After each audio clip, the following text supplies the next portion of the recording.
आदरणीय विचारपीठ आणि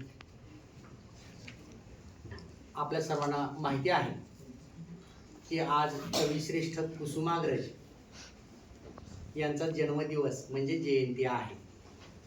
अर्थातच कवी कुसुमाग्रज उर्फ वि वा शिरवाडकर, पूर्ण नाव विष्णू वामन शिरवाडकर, पण त्यांनी साहित्य क्षेत्रामध्ये कुसुमाग्रज या नावाने लेखन केलं। आदराने त्यांना तात्यासाहेब असं म्हटलं जायचं। त्यांचा जन्मदिवस हा मराठी भाषा गौरव दिन म्हणून संपूर्ण महाराष्ट्रामध्ये साजरा केला जातो आहे। आणि यासाठी आजच्या कार्यक्रमासाठी आपल्याच महाविद्यालयामध्ये शिकलेले माजी विद्यार्थी, सन 2009च्या बॅचचे माजी विद्यार्थी प्राध्यापक प्रकाश दत्तात्रय साबळे सर आज इथे उपस्थित झालेत। आपण टाळ्या वाजवून त्यांचं स्वागत सांगायला खूप आनंद वाटतो आहे। सर निंबेरे गावचे आहे। विद्यार्थी मित्र मैत्रिणींनो, तुमच्यासारखेच ते ह्या कॉलेजला शिकत होते। मीही आज त्यांना पहिल्यांदाच बघतो आहे, कारण मी त्यावेळी इथं अध्यापनाला नव्हतो, कोलारला होतो। आपली माजी विद्यार्थी ज्यावेळी मोठमोठ्या क्षेत्रामध्ये नाव कमवतात त्यावेळी खूप आनंद वाटतो बघायला। सर आरबीएनबी कॉलेज, रयत शिक्षण संस्थेचं आरबीएनबी कॉलेज श्रीरामपूर येथे 10 वर्षापासून अध्यापनाचं कार्य करतायत। सरांचं MA BEd सेट झालेला आहे। त्याचबरोबर सर ग्रामीण साहित्याचे गाडे अभ्यासक आहेत। 2000 नंतरच्या ग्रामीण कादंबरीचा भाषा वैज्ञानिक अभ्यास सर करतायत। छान पद्धतीनं 7 आंतरराष्ट्रीय, 9 राष्ट्रीय आणि 15 राज्यस्तरीय चर्चासत्रात सरांनी शोधनिबंध सादरीकरण केलेलं आहे। असं गुणी शांत संयमी व्यक्तिमत्व आपल्या आजच्या कार्यक्रमाला प्रमुख अतिथी वक्ते म्हणून लाभलेले आहेत। त्यांचं पुन्हा एकदा आपण टाळ्या वाजवून स्वागत करू।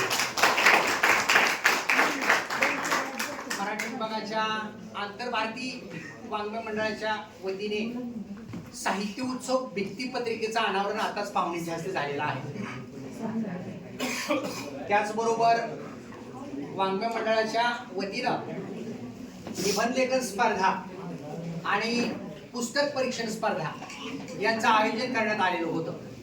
त्याही स्पर्धेमध्ये विद्यार्थ्यांनी उत्स्फूर्तपणे सहभाग घेतला आणि त्याचा बक्षीस वितरण समारंभ आज इथं संपन्न होतो आहे।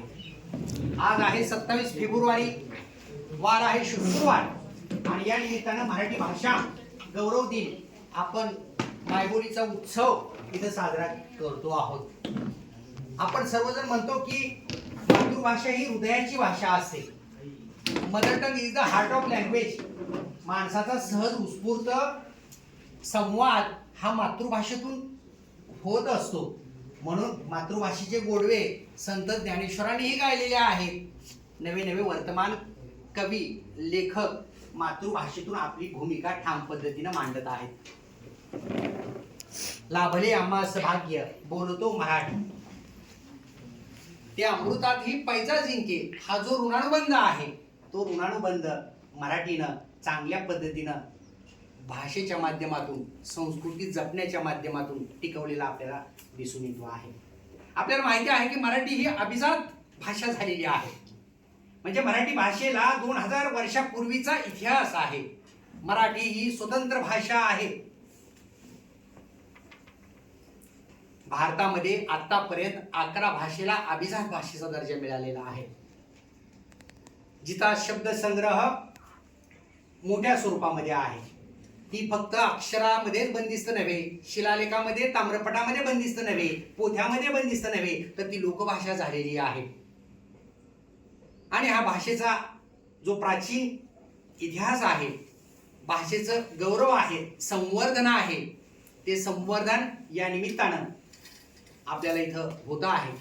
कवी श्रेष्ठ कुसुमाग्रज यांच्या जयंतीचं औचित्य साधून आज आपण आपल्या आई समान, आपल्या काळ्या माती समान, आपल्या दैवत माऊली समान आणि त्याचबरोबर मातृभूमी समान असणाऱ्या मातृभाषेचं गोडवं गातो आहोत. भाषा टिकली तर आपण जिवंत राहू. भाषा जिवंत राहिली तर संस्कृती जिवंत राहत असते. म्हणून भाषा ही एक अर्जित संपत्ती आहे. भाषा नित्य नूतन असते, परिवर्तनशील असते. भाषेमध्ये नवे नवे बदल स्वीकारले जात असतात, नव्या शब्दांचं स्वागत केलं जातं आणि यातून भाषा ही परिपृक्त आणि संपृक्त होत असते. म्हणून नदीच्या प्रवाहाप्रमाणे असणारी भाषा अगदी प्राचीन काळापासून आपल्या अवतीभोवती आहे. आणि या भाषेचा जागर करण्यासाठी आपल्या सातारा महाविद्यालयाचे माजी विद्यार्थी प्राध्यापक प्रकाश दत्तात्रय साबळे सर इथं आलेले आहेत आणि आम्हाला हा कार्यक्रम घेण्याची संधी महाविद्यालयाचे आदरणीय प्राचार्य डॉक्टर सोपानराव शिंगोटे सर यांनी दिली. त्याचबरोबर